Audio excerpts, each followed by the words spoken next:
Muy buenos días. Hoy nos corresponde ver el tema de las metodologías de desarrollo de software. Recuerde que este lo adelantamos, es un tema bastante teórico. A manera de introducción, es importante entender el concepto de metodología como un marco sistemático que guía cada paso desde la idea inicial hasta el mantenimiento. Entonces, el objetivo común de esta metodología es generar el software de alta calidad de forma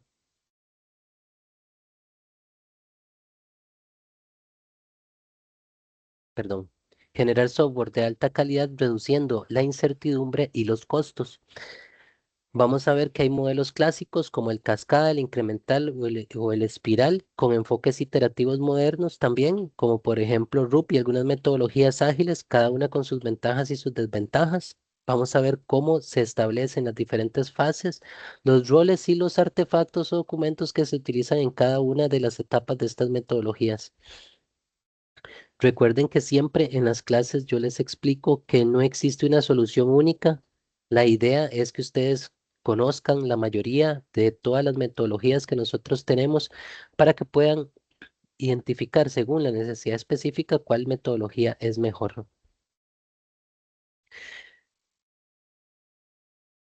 Iniciamos con el modelo de cascada. Este es el más antiguo de todos.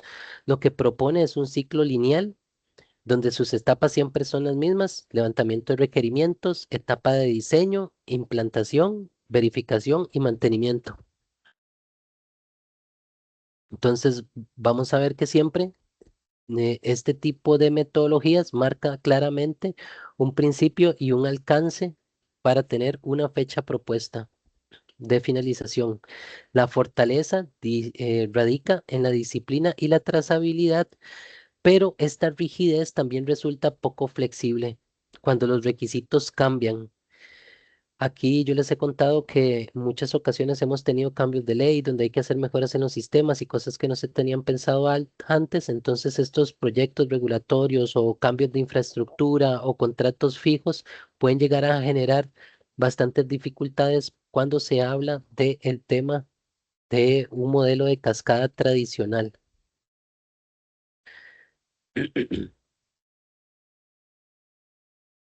Después de este modelo tradicional, empezamos a tratar de mejorar estas deficiencias y se llega al modelo incremental. El modelo incremental lo que construye son versiones sucesivas de los sistemas, agregando funcionalidades reales para que el usuario pueda ir probando y generando realimentación temprana para disminuir el riesgo de construir algo que no llegue a satisfacer al 100% los requerimientos iniciales. Entonces, esta entrega temprana de solución lo que le permite al negocio es ir ajustando rápidamente las prioridades y con esto entonces se minimizan los riesgos que teníamos en la metodología de cascada. Después de esto llegamos al modelo espiral. A muy grandes rasgos, el modelo espiral combina tanto el cascada como el incremental con un diferenciador importante que es la gestión del riesgo. Entonces, cada ciclo o espiral, perdón,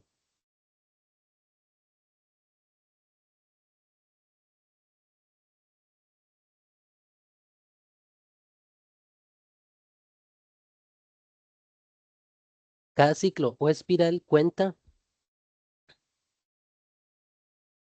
con una fase donde se establecen objetivos, se identifican riesgos, se desarrolla y se valida el prototipo para planificar la siguiente iteración que va a tener los mismos lineamientos.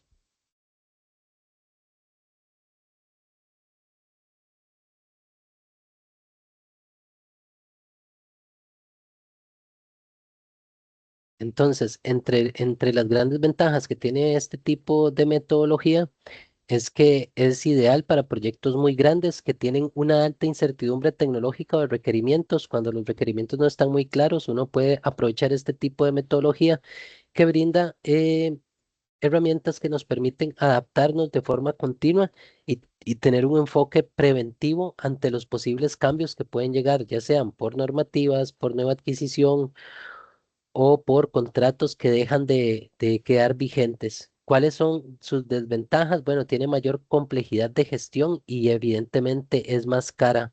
Requiere también que el equipo que trabaje en este tipo de metodologías también sea un equipo robusto porque deben tener una actitud que les permita evaluar mejor los riesgos debido al tamaño de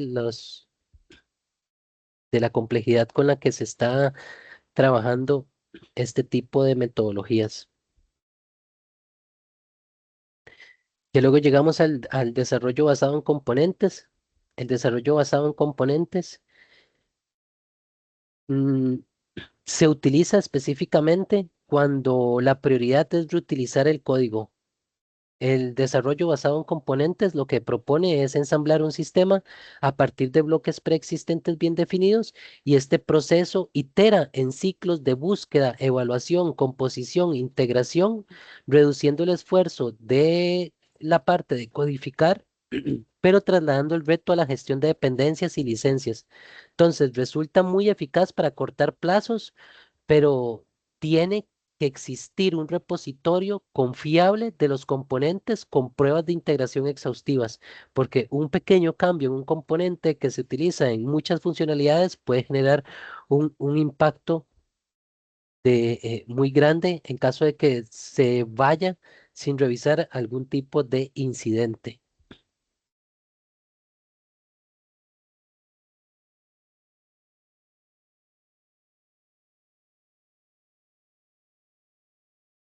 Ya después tenemos el proceso unificado de Rational.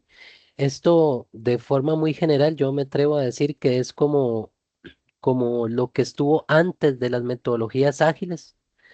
Es un proceso también iterativo e incremental. Lo que pasa es que divide el proyecto en cuatro fases. Esas cuatro fases son el inicio, la elaboración, la construcción y la transición. En cada una de estas produce un incremento o una mejora del sistema guiado por casos de uso y centrado en arquitectura que se estableció previamente. Entonces, su aporte es la gestión disciplinada de los roles, los artefactos o documentos con los que se van a trabajar y la forma en que se lleva el flujo de trabajo, todo acompañado con plantillas y guías. Entonces, aquí el problema es que si se aplica con ligerencia, puede llegar a generar muchos tiempos eh, o atrasos dentro del sistema debido a la burocracia tan grande para poder ejecutar algo. Entonces, por esta razón hay que estar ajustando dónde sí y dónde se utiliza X o Y instrumento según el tamaño de la solución que nosotros estemos utilizando. Dentro de las fases de este proceso, la de inicio siempre va a ser el caso de negocio y los riesgos principales con los que nosotros trabajamos. Luego viene la etapa de la elaboración, donde se redefinen estos requerimientos y se establece cuál es la arquitectura ya para mitigar riesgos críticos. Con esto, entonces nosotros podemos iniciar con la construcción del desarrollo del código, haciéndolo en funcionalidades que pueden tener un ciclo iterativo para ir dando entregables. Y por último, se llega a la parte de la transición, donde ya el usuario final va a utilizar el sistema y de aquí se pueden identificar incidentes que van a hacer correcciones de estos errores que se lograron llegar hasta esta etapa final del proceso.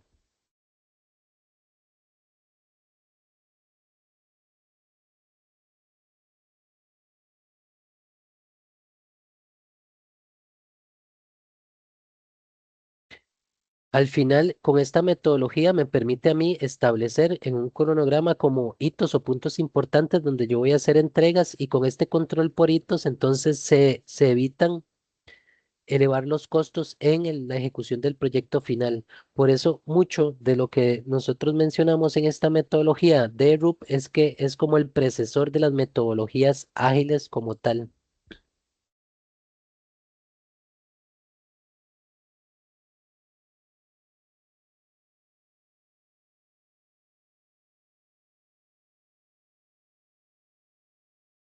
Solo para mencionar muy rápidamente algunos de los artefactos que se utilizan, por ejemplo, en este tipo de metodología de RUP, en la parte del modelo de negocios, nosotros podemos utilizar diferentes diagramas y documentos que describen los procesos. Por ejemplo, yo les pedí en el proyecto un Business Process Management que lo que trata es de visualizar gráficamente cómo se va a mover un programa y el documento de requerimientos, que es el que aprobamos, y esos serían algunos de los artefactos que se utilizan en la parte del modelo de negocios. Perdón, que pueden ser insumos en la parte del modelo de negocios. La especificación del requisito sí sería el documento que nosotros estamos trabajando como requerimiento y los diseños sería el documento de diseño que nosotros estamos trabajando donde se incluyen algunos diagramas como los de BPM. Es importante recordar que cuando vimos la parte de diseño, habían decisiones de diseño, habían características de diseño y estos puntos ya deberían estar plasmados dentro de la organización para poder empezar a trabajar con este tipo de desarrollos. El código fuente, que es el resultado de toda la parte de codificación, también se considera un artefacto de RUP y los planes de pruebas. Con los planes de pruebas, estos documentos lo que hacen es describir cómo yo voy a ir ejecutando cada una de las diferentes funcionalidades que voy desarrollando. Además, los manuales, tanto de instalación como de uso, también se pueden considerar como artefactos de este tipo de metodología. Ya con esto iniciamos con las metodologías ágiles.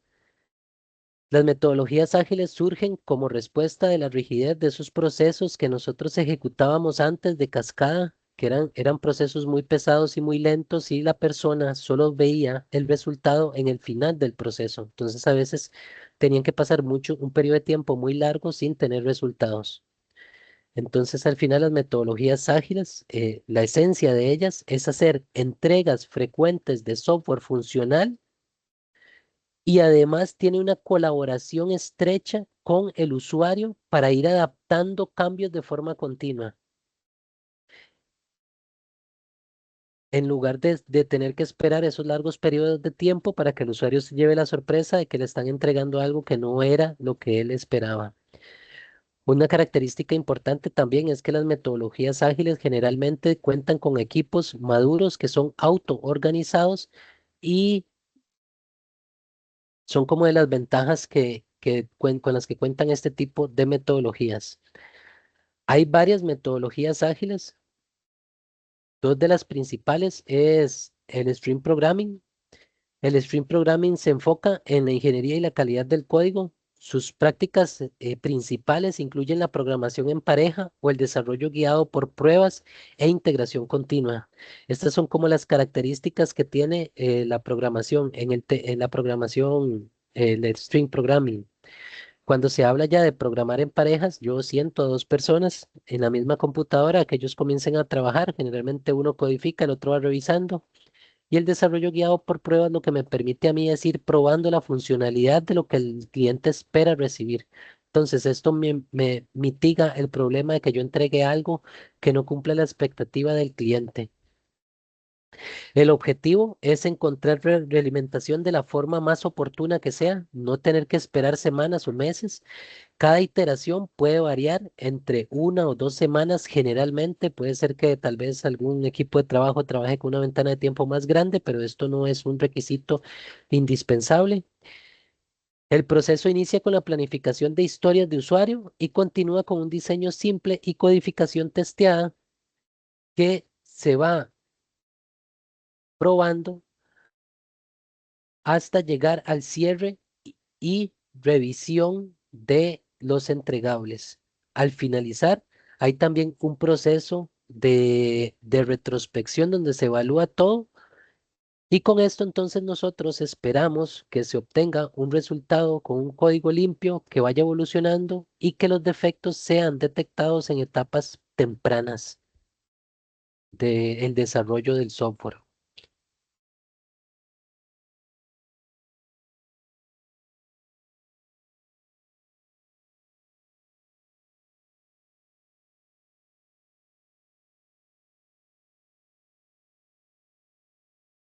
Yo generalmente para tratar de explicar esta parte de las metodologías ágiles,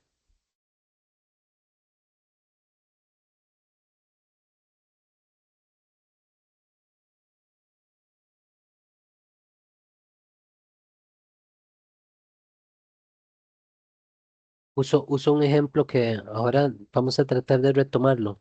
La otra metodología ágil que yo quería que viéramos es la que se llama Scrum. Scrum organiza el trabajo en sprint, que son esos periodos de tiempo que puede ser entre 1 y 4 semanas. Se definen tres roles principales que son el Product Owner, el Scrum Master y el equipo de desarrollo. Los equipos de desarrollo tampoco tienen que ser equipos muy grandes. Perdón.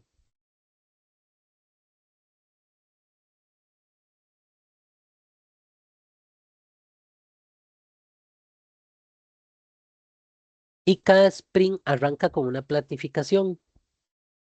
Además, todos los días se hace una pequeña reunión que se llama Daily Scrum, dura más o menos 15 minutos, donde su función principal es contar qué se hizo el día anterior, si tuvieron alguna dificultad y en qué se va a seguir trabajando o qué se va a empezar a trabajar este nuevo día.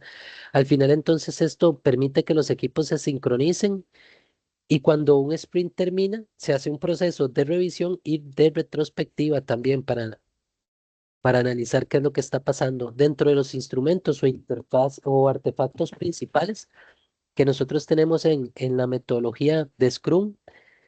Está, por ejemplo, el backlog, el product backlog, que es como la lista de mejoras o funcionalidades nuevas que yo voy a ir trabajando. Luego tenemos el sprint backlog, que eso es lo que se está trabajando en este momento, en este sprint, por todo el equipo de desarrollo. Y el incremento potencial del entregable, que es lo que se espera dar como resultado en ese sprint. Puede ser que un sprint entregue más de un producto, esto no tiene ningún tipo de, de limitación.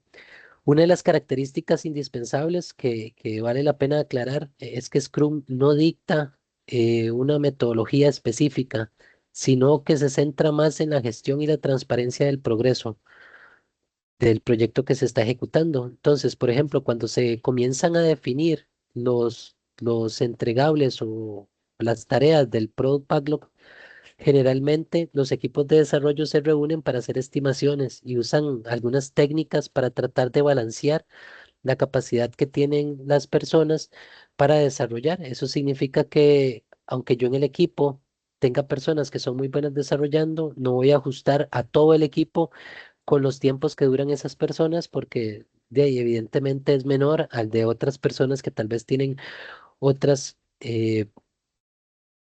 capacidades en torno a la programación. Entonces, hay diferentes instrumentos que se utilizan según en la etapa que está, pero el Scrum sí permite hacer esa estimación de forma controlada para tratar de balancear las cargas de trabajo dentro del equipo.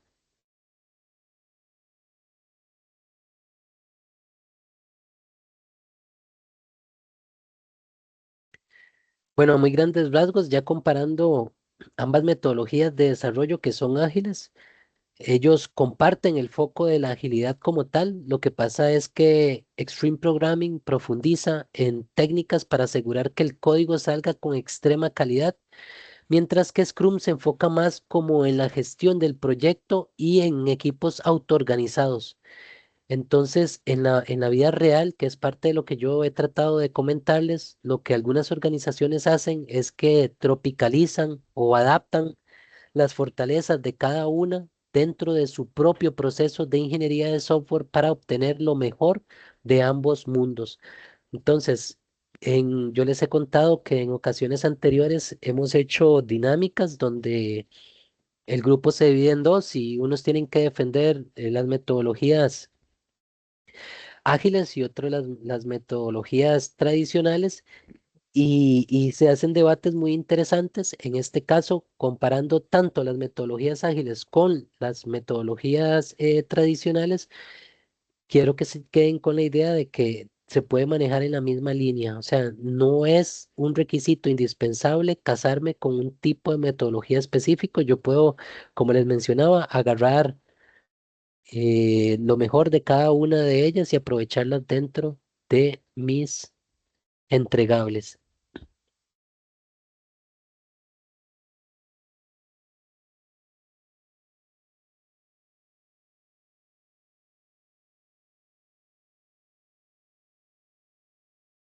Ya de forma general, algunos aspectos fundamentales que se tienen que tener en cuenta sobre este tipo de metodologías, que esto básicamente es pregunta de examen. Todas las metodologías se dividen en trabajo, que tienen diferentes fases o iteraciones, y cada una de estas etapas, que ya puede ser requerimiento, diseño, desarrollo, pruebas, definen entregables y diferentes métricas para yo ir evaluando el avance. Entonces, los flujos de trabajo pueden ser secuenciales, pueden ser iterativos o pueden ser ciclos. Aquí lo importante es entender qué elementos permiten adaptar un método a un concepto específico. Entonces, por ejemplo, una metodología ágil se beneficia de la realimentación continua, mientras que un flujo en espiral lo que hace es aportar un mayor control de riesgos. Entonces, algunas de las fases de la metodología de cascada, como hemos visto, la parte de requerimientos, diseño, implantación, verificación y mantenimiento. Por otro lado, tenemos las incrementales, que siempre cuentan con una planeación inicial, un desarrollo de incrementos y la entrega de estas versiones que nosotros vamos terminando dentro de esos ciclos iterativos, que cada ciclo va a tener su etapa de diseño, de implantación y de pruebas. Por otro lado, tenemos las metodologías ágiles como Scrum, que ellos tienen una planificación del Scrum donde se definen cada uno de de las tareas que se van a ejecutar. Aquí es donde entra el juego de la estimación en armonía de los entregables.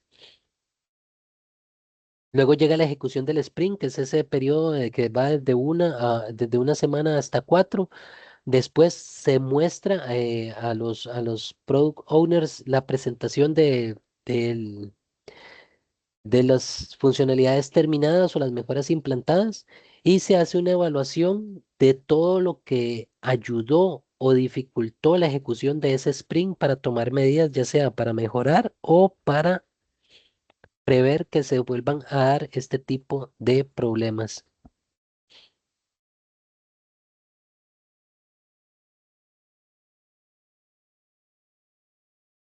El modelo espiral, como hablábamos, que se enfoca más en la evaluación de riesgos. Entonces, después de que nosotros vemos cuáles son los objetivos que vamos a alcanzar, viene el tema de la evaluación de riesgos para ver cómo se pueden mitigar, y entonces ya después de esta evaluación de riesgos, en el modelo de espiral ya se comienza con el desarrollo y pruebas hasta el siguiente ciclo.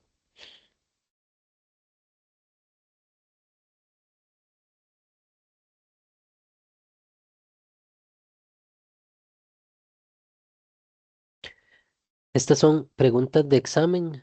Hay unos conceptos importantes que están dentro del temario, que son disciplinas e hitos. Las disciplinas son como las fases que se van ejecutando en cada una de las etapas según la metodología con la que nosotros estamos trabajando. Y los hitos son esos momentos específicos que yo ya tengo identificados, donde se va a evaluar el avance y es muy posible que se va a dar una entrega de algún tipo de artefacto o de solución ya tangible. Entonces, los hitos, además de que me permiten ir evaluando el avance de los proyectos, también son puntos donde yo puedo entregar avances o mejoras.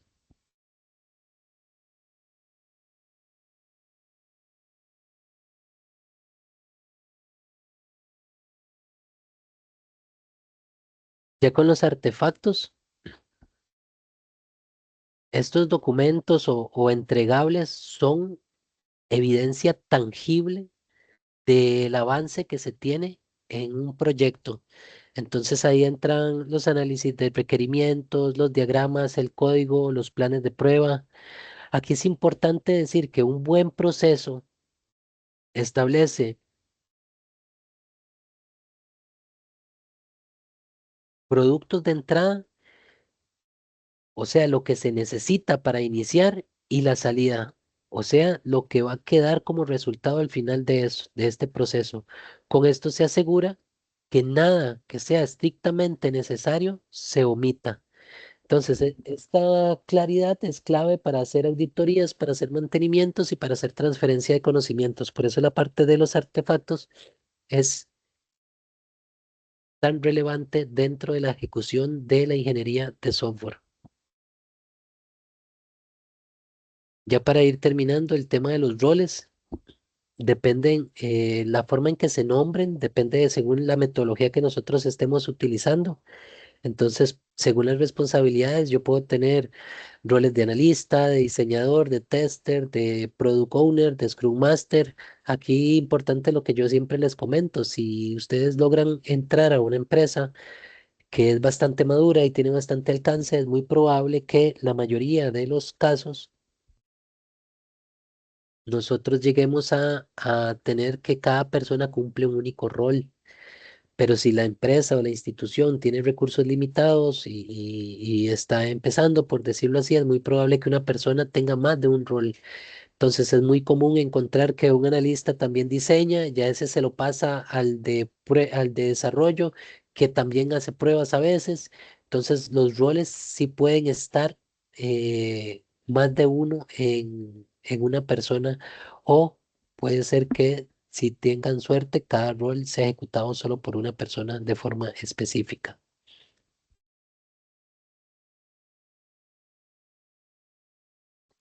Y ya con esto terminamos.